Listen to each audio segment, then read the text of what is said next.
How's it, everybody? Today we're fixing the airbag. Again?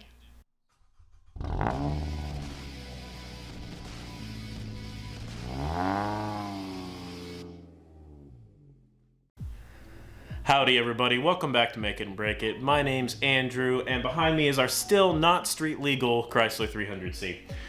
So, we've been fighting this thing. We think we fix a problem, a new one shows up, and then an old problem shows up again. So the last episode, we were getting ready to go to our inspection. We were 3 hours away from our inspection, and a bunch of error codes, airbag lights, a bunch of stuff just shows up on this car, which is unfortunate, but maybe I should have expected it since it was essentially the first shakedown drive of that car ever. So we went and fixed one of those engine codes, but now we have to go fix an airbag light that we thought we already fixed. So what we're doing today is we're trying to fix our squib 1 error code that we're getting on this car. So a squib in an airbag is essentially the charge that expands the airbag. In our driver's side, the squib number 1 circuit is not happy. The car isn't happy with the squib circuit.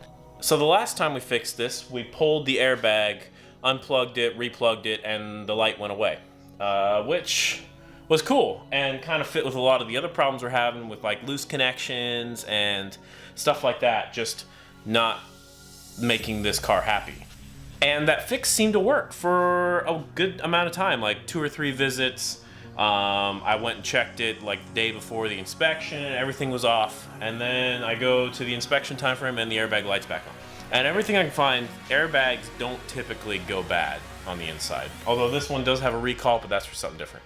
Airbags don't go bad. It's usually a piece called the Clockspring in the steering wheel that goes bad for these connections. There are a few other things that could possibly be wrong with this, but I don't necessarily have all the tools right now, so we're gonna do the things that I usually hate, and we're gonna throw some parts at this, and hopefully it works. It worked for our EGR valve fix, so hopefully this works for the Clockspring. I know there's a few people here who aren't super car people that watch this. So clock springs sit in your steering wheel and they look something similar to this. So this side will go towards the front of the car, and this side points out to you. These are your 2 airbag squibs here, these 2 blue and red cables, and this is like auxiliary cable connections for like your steering wheel controls or other things that need to come through this and connect out on the front of the out in front of it. So there'll be maybe a little DIY-ness going on here, but the first step is to do what we've done already on a couple episodes ago. I'll try and link that to you here if you're a little confused as to how it gets done. But the first thing to do is actually just go pull the airbag. You probably should disconnect the battery. Your safety is your concern. 4.0 safety-wise, you go disconnect the battery so the airbag doesn't accidentally light off on you. Mine doesn't do that with the battery connected, or it hasn't so far, so we might skip that point. So I'll talk to you guys after I have the airbag pulled and show you what it looks like in the clock spring area. Okay, so we've got the airbag out, and our airbag connectors are removed. Be these 2 here, and this thing also connects to the back of the airbag. This is the horn connection, by the way. And then the next thing to do is remove the steering wheel. So that's this big 10 mil nut here, as well as this electrical connection, which I've already pulled here. And this will allow our steering wheel to come back off of the steering column. Okay. So here is the steering control module. You'll notice it looks a lot like your steering column. That's because it basically is your entire steering column. The very top part here is our clock spring. You can see they kind of look pretty similar if I hold up the new one and the old one. So when you're pulling this out, after you get the steering wheel off, there's a little set screw on the bottom side. You can kind of see the hole right there. That's a T30. You're gonna have to undo that enough to get this to slide out of its socket. There's a socket right there. And then there's some Phillips heads on the back here you got to get, and so you can remove this cover. And at that point, you can pop this off and remove it. using these are T10s, I do believe, and then replace it with your new one. Here is the trickiest part of this install, is putting the steering wheel back on. This little tab you didn't see on the last one. This is this little tab right here. I'll show you a picture. This little tab keeps this clock spring from rotating. So if it rotates too much, then it doesn't work, or it'll break, or it's bad. So you don't want it to rotate. So you want to pull this basically as late as possible. But these have to get fished through our steering wheel.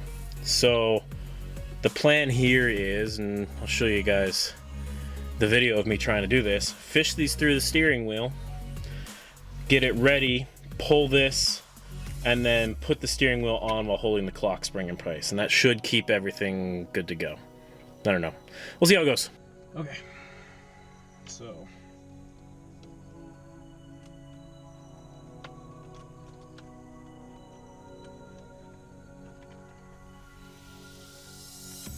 Ease it through.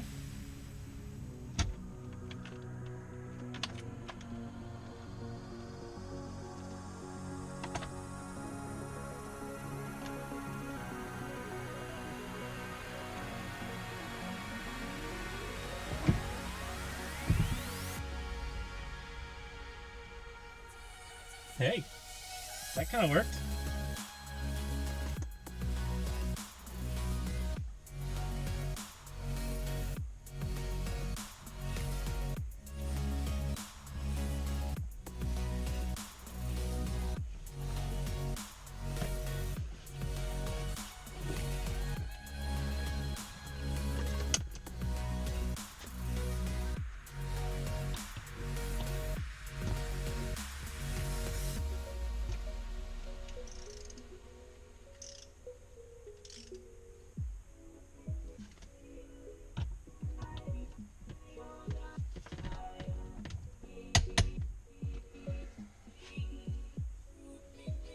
And torque her in.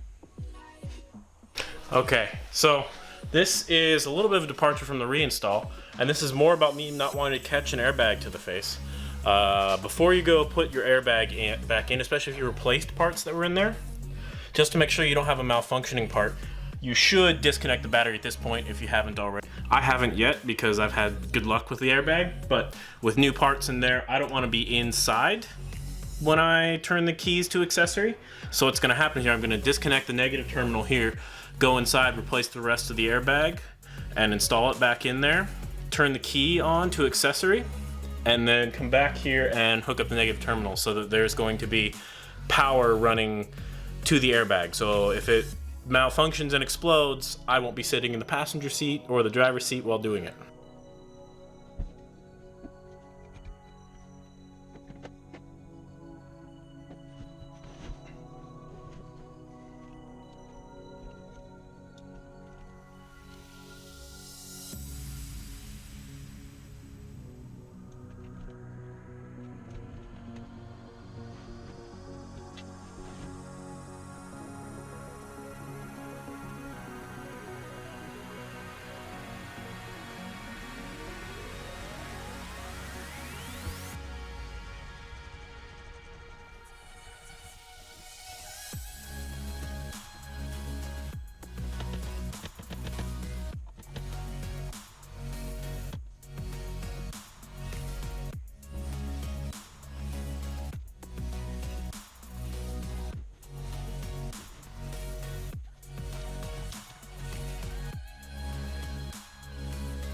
Okay, so we've got the car running, and you can see no airbag light, no check engine light. We just essentially reset the ECU, so we can't see if there are basically no pending lights at this point. I'm going to go give this thing a little test drive, see just around the little neighborhoods here, make sure that nothing else pops up, and I'm gonna go suction cup a GoPro to the outside, see if we can't figure out what's making the clunking noise in our suspension. Okay, so we're back in the garage, took our little test drive, no lights showed up, the front end noises are still there. I had my GoPro on it, so I got some video to review, but I think we fixed it for reals this time. I hope we fixed it for reals. I'd be really pissed if we were going to our salvage inspection and the airbag light showed up again, because that'd actually be about par for the course for me. But I would like to get this thing through in the next episode or two. So that's it for this episode of Make It and Break It. Next episode will either be us actually getting through inspection finally, or I'll be looking at this front end down in here. Nothing seems obviously disconnected at this point when I was looking at it. So we might have to pull the front bumper off again, or go check some other things and see if we can't figure out what's making that sound. Hopefully this video is a little bit helpful for us. Anyway, that's about it for this Project Ute 300C episode. My name's Andrew. This has been the Make It and Break It YouTube channel. If you liked this video, please like it. If you didn't, dislike it, and tell me in the comments down below what you want to see a little bit better so I can make my content better for you guys. And then, if you like what we're doing on our channel, this build, our RX-8 race car build, or any of the other stuff, some of the 3D printing stuff that should be rolling out soon, definitely hit subscribe, hit that bell button so that you get notified when we post a new video. Usually it's 2 videos a week. If I got more stuff to post, I'll post it that week too. So that's it, everyone. Until the next episode, please keep in mind that the only question you have to answer about your own builds is, why not build it? I'll catch you guys later.